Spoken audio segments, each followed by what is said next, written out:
melayangkan surat protes kepada wasit di pertandingan Liga 2 melawan Gresik United karena dianggap lalai dan tidak sportif dalam bertugas.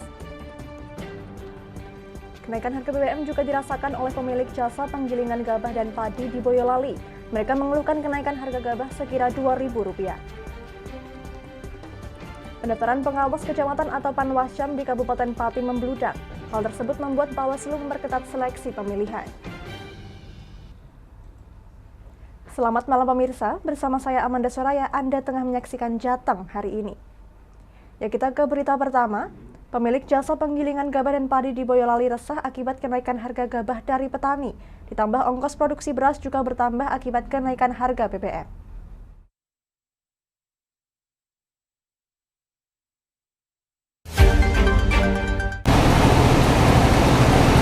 Dampak kenaikan harga BBM mulai dirasakan oleh pemilik penggilingan gabah dan beras di Kecamatan Banyudono, Boyolali. Harga gabah yang dibeli para petani naik dari Rp5.000 per kilonya menjadi Rp5.500 per kilogram.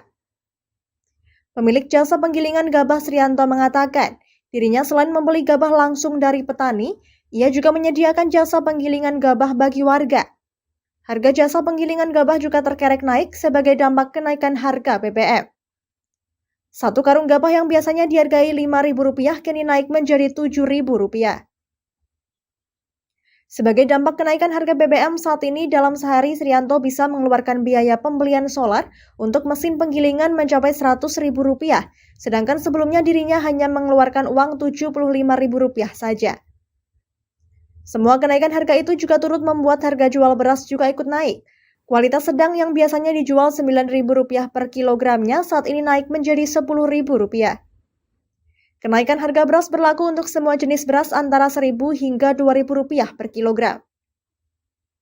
Kenaikan harga beras juga tidak sesuai dengan harga produksi sebagai imbas kenaikan harga BBM. Ya, kalau BBM itu tetap ada dampaknya, Pak, karena kita penggeraknya masih menggunakan diesel, otomatis kosnya untuk penggilingan padi setiap harinya juga bertambah. Biasanya saya satu hari itu sekitar Rp75.000, sekarang sudah Rp100.000 untuk pengeluaran BBM, khusus BBM. Untuk harga jasanya sendiri berapa? Kalau untuk harga jasa, saya sendiri biasanya, jadi kalau per bagor itu dulu biasanya Rp5.000, sekarang ya Rp7.000, tapi juga menyesuaikan. Kalau kecil ya tetap saya suruh bayar Rp5.000. Kalau harga beras, kenaikannya malah sebelum BBM naik sudah naik. Sekarang ya tetap tidak bisa turun, tetap naik. Tapi ini ketoknya naiknya sudah lumayan tinggi nih. Sekarang beras paling minim harganya Rp10.000. Kalau dulu Rp9.000, sekarang Rp10.000. Nah, itu harga beras yang jenis yang yang sedang, Pak. Kalau premium lebih mahal lagi. Kenaikan harga beras ini juga disebabkan oleh banyaknya petani yang mengalami gagal panen sehingga stok gabah menjadi terbatas. Dari Boyolali, Irfan Agusta, Lingkar TV, melaporkan.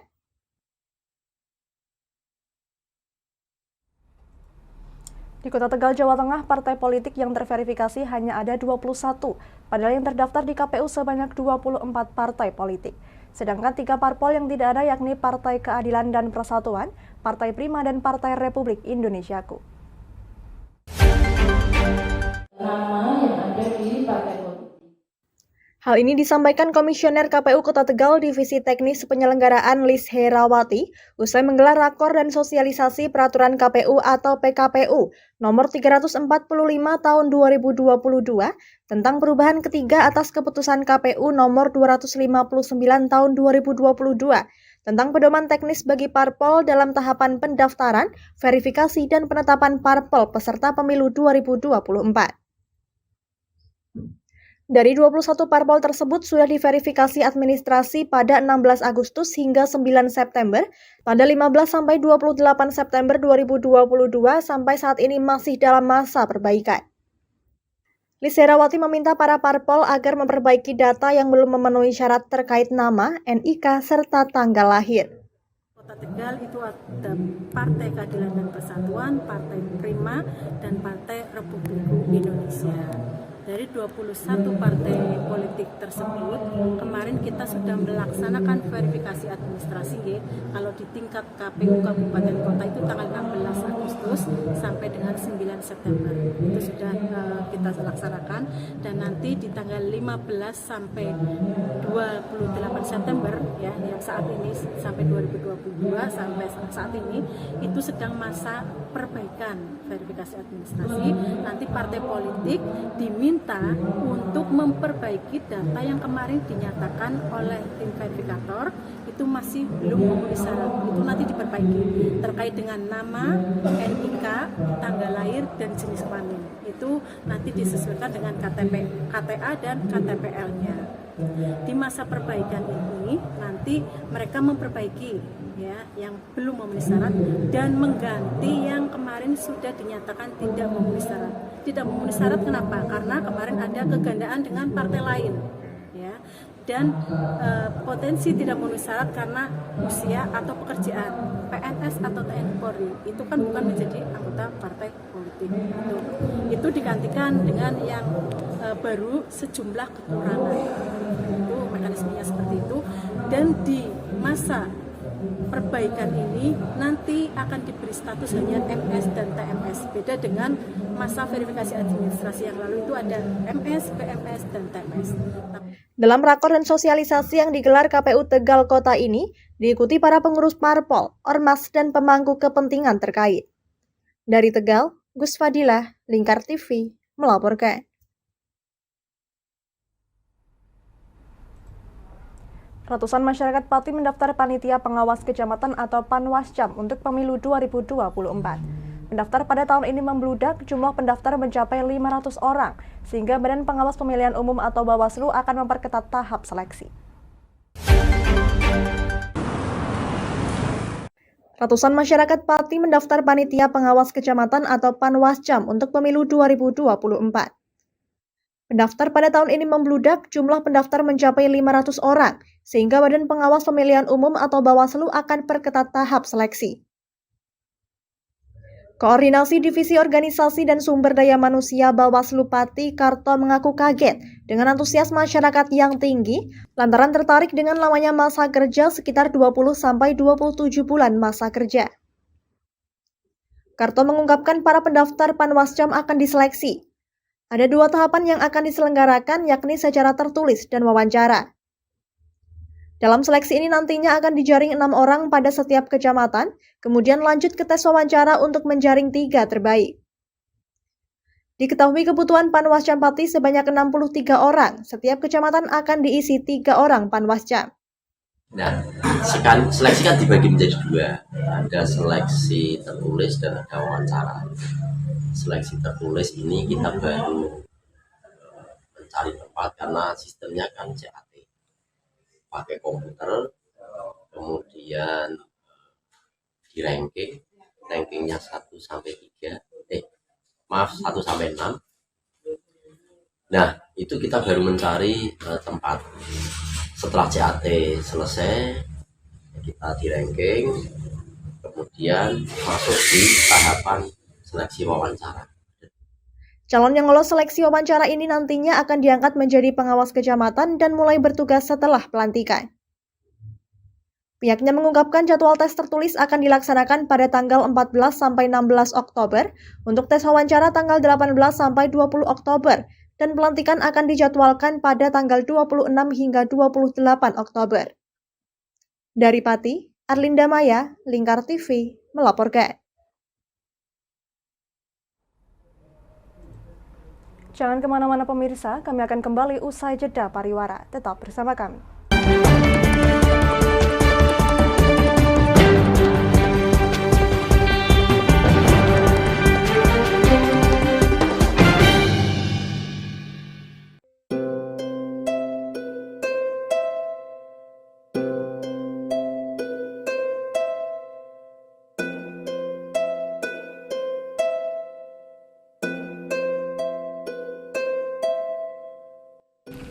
Wah, iki yo siaran TV apik temenan. Filme cocok karo suasanane. Elah. Apa le bro ngene iki awan-awan kok. Iki lho nonton TV, Kang. Wah, kenal nedan kowe wong kenang delok HP kok delok TV piye? Wah, kurang update kowe iki, Kang. Lho maksudnya piye kok ngarani aku update yo? Iki lho deloken, aku nonton TV tenan. Apa kira nonton HP? Wong delok HP ngono kenal nedan apa iki? Iki lho delok siarane. Lho, kok iso ya? Yo TV apa? Jenenge Lingkar TV, Kang. Saiki erane TV kok ngene iki. Kok Lingkar TV nek dia awak dhewe panggone iso nonton TV lewat HP. Kok ngene iki. Ana film-film ngene iku ya? Iya, filme apik-apik kaya ngene iki. Awak dhewe nek sawah leren mbut gawe iso leren ndelok film-film ngene iki. Padha iso ngene iku. Iso, ora ketinggalan karo cah-cah kae. Duh. HP ku kok ora iso tak nggo ngono piye carane iki? Iki lho Rip, tak doi carane. Piye? Kowe buka Play Store. Play Store, Mas. Yo iku pokoke. Play Store apa? Ketik Lingkar TV. Engko lek wis ngono, klik install. Nah, engko wis ana metu menune Lingkar TV karek ndelok siaran apa ae. Film-filme apik-apik. Berarti film channel Lingkar TV metu nang kene kabeh ra? Iso. Filme wah cocok karo suasana cara didelok ngene. Oh, wis iki iso iki. Iya metu kabeh ngene TV wah. Iya. Ondiange ya. Mangkane Lingkar TV filme apik-apik kabeh. Iya, aku ngene kok. Lagi reti iki aku malah. Sekolo Iya. ana bocah-bocah jaki delok. Heeh, ben seru nang kene ya, kawan. Wabek. Rene lo. Tak deloki apik-apik ana film Jos iki.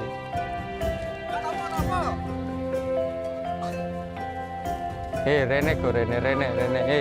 Oh iki lho tak deloki film nang Lingkar TV. Api ya bentuke ya. Solutif dan terpercaya. Tonton siaran Lingkar TV melalui aplikasi Lingkar TV di Play Store. Dengan cara ketik Lingkar TV di pencarian Play Store, kemudian tekan install. Mudah bukan? Nikmati tayangan-tayangan menarik dari Lingkar TV kapanpun dan dimanapun Anda berada. Tinggal tekan menu Lingkar TV di HP Anda dan selamat menonton!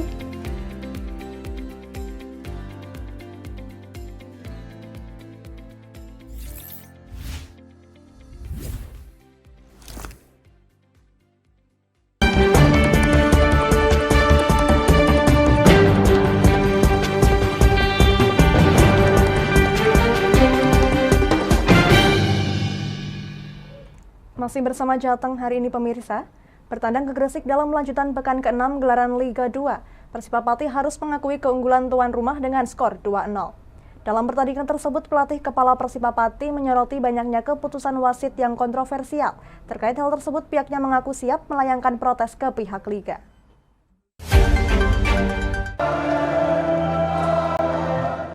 Bertandang ke Gresik dalam lanjutan pekan ke-6 Liga 2, Persipapati harus puas mengakui keunggulan tuan rumah Gresik United dengan skor 2-0. Dalam sesi post-match press conference, pelatih kepala Persipapati Coach Nazal Mustafa menyoroti kinerja wasit yang memimpin pertandingan. Ia mengaku banyak keputusan wasit yang kontroversial dan merugikan tim Persipapati.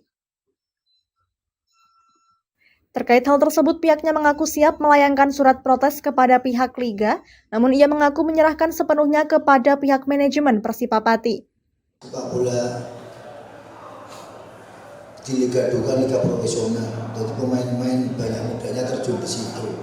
Itu sebenarnya kalau wasit bermain netral aman, itu istimewa sepak bola Indonesia, bisa lihat kemajuannya ada. Tapi wasit itu saling 5 kali pertandingan, baru kali ini sama Lamongan lebih kejem ini tadi wasit. Terus terang saya dirampok sama wasit ini. Penalti seluruh stadion, kita dapat penalti tengah, nggak dikasih penalti. Sana jatuh sedikit. Ya nanti manajemen gimana ya, kita protes tertulis nanti terserah manajemennya. Nazal mengaku keputusan wasit yang banyak kontroversi merusak mental pemain-pemain muda Persipapati. Apalagi ia mengungkapkan bahwa tim Persipapati dihuni banyak pemain-pemain muda. Dengan kejadian ini, head coach Persipapati berharap wasit yang memimpin pertandingan bisa diistirahatkan oleh komite wasit karena kelalaian membuat keputusan yang dinilai kurang adil dan merugikan tim Persipapati. Dari Pati, Fajar Mukti, Lingkar TV, melaporkan. Sebanyak 1.600 siswa sebuah sekolah menengah kejuruan di Kendal, Jawa Tengah melakukan gerakan periksa kerapian diri bersama-sama secara serentak di alun-alun Kendal pada Rabu pagi. 14 gerakan dilakukan serentak dan bersama-sama seluruh siswa dari kelas 10 hingga kelas 12. Gerakan bersama-sama ini hasil dari gemblengan TNI selama 1 bulan dengan tujuan siswa memiliki kedisiplinan yang tinggi.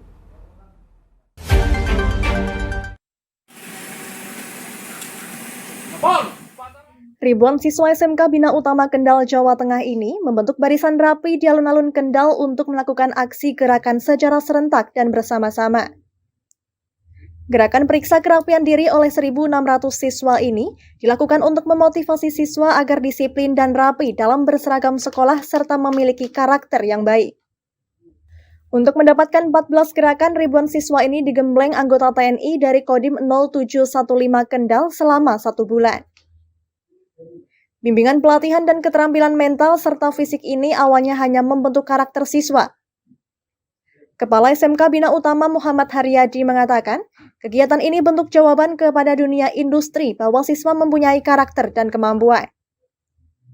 Gerakan ini juga ciri khas SMK Bina Utama dari sekolah lain, sehingga menjadi program unggulan dan dilaksanakan setiap tahun. Tujuannya adalah memberikan kemampuan siswa untuk disiplin sehingga siap memasuki dunia kerja. Ya, target dari kegiatan ini memang di sebelah tenda ini kan ada industri, jadi kami juga salah satu bentuk jawaban kami terhadap industri bahwa SMK Bina Utama Kendal ini berkarakter budaya industri. Salah satunya itu dengan terbukti pada kegiatan hari ini penutupan Bintalsik pukul 7.00 anak-anak sudah ready. Jadi ketika industri menanyakan bagaimana attitude-nya, soft skill-nya, maka kami menjawab dengan kegiatan Bintalsik seperti ini. Dan ini pun menjadi pionir kami, salah satu ciri khas kami yang membedakan dari SMK-SMK yang lainnya. Maka dari itu, ini merupakan satu program pionir dan unggulan dari SMK Bina Utama Kendal. Bintalsik ini dimulai 1 bulan penuh ya, dan diikuti seluruh siswa SMK Bina Utama Kendal setiap tahunnya. Jadi ini merupakan jawaban kami bagaimana attitude-nya, soft skill-nya dan sebagainya, inilah yang kami buktikan. Gerakan bersama-sama ribuan siswa SMK Bina Utama ini ditampilkan di hadapan Bupati Kendal dan tamu undangan lainnya. Bupati Kendal Diko M. Ganinduto mengaku bangga dengan pencapaian siswa SMK Bina Utama karena pendidikan bukan hanya sekedar pelajaran, tetapi pendidikan karakter yang perlu ditingkatkan. Ini sangat baik sekali. Pertama, ini kan mendidik karakter. Karakter itu memang harus dididik di tingkat pendidikan, khususnya SMP, SMA, SMK. Nah, ini kan adalah bentuk upaya untuk bisa meningkatkan kualitas sumber daya manusia yang ada di Kabupaten Kendal. Dan saya berharap ini menjadi percontohan untuk sekolah-sekolah yang lainnya, khususnya yang ada di Kabupaten Kendal, sehingga ketika pendidikan ini berjalan, kita bukan hanya fokus terhadap pendidikan formal, seperti matematika dan lain sebagainya, tapi kita juga fokus terhadap pendidikan karakter. Ya. Pendidikan karakter ini karena sangat penting sekali. Jadi harus diimbangi juga dengan pendidikan karakter, pendidikan keagamaan, sehingga memang putra-putri kita memiliki bekal yang cukup kuat, mental yang cukup baik, fisik yang bagus untuk bisa terus menggapai apa yang menjadi minat dan bakat, apa yang menjadi keinginan dan cita-cita mereka. Jadi saya senang, saya memberikan apresiasi kepada SMK Bina Utama, dan saya berkali-kali sudah berkunjung juga, memang saya lihat kualitasnya sangat baik, tinggal dipertahankan dan ditingkatkan. Saya sampaikan bahwa kita harus selalu membuat sebuah inovasi yang sisi positif untuk bisa terus mengembangkan kapasitas dari diri kita masing-masing. Bupati berpesan kepada siswa untuk terus meningkatkan kedisiplinan dan selalu menjadi yang terbaik, serta bisa mempunyai manfaat bagi orang lain. Harapannya agar siswa memiliki karakter yang disiplin dan mampu mengembangkan diri. Dari Kendal, Muhammad Arya, Lingkar TV, melaporkan. Berita tadi sekaligus mengakhiri kebersamaan kita kali ini. Terus saksikan Jalteng hari ini setiap pukul 21 waktu Indonesia Barat hanya di Lingkar TV. Akhirnya saya Amanda Soraya, mewakili seluruh kerabat kerja yang bertugas pamit dari hadapan Anda. Terima kasih dan sampai jumpa.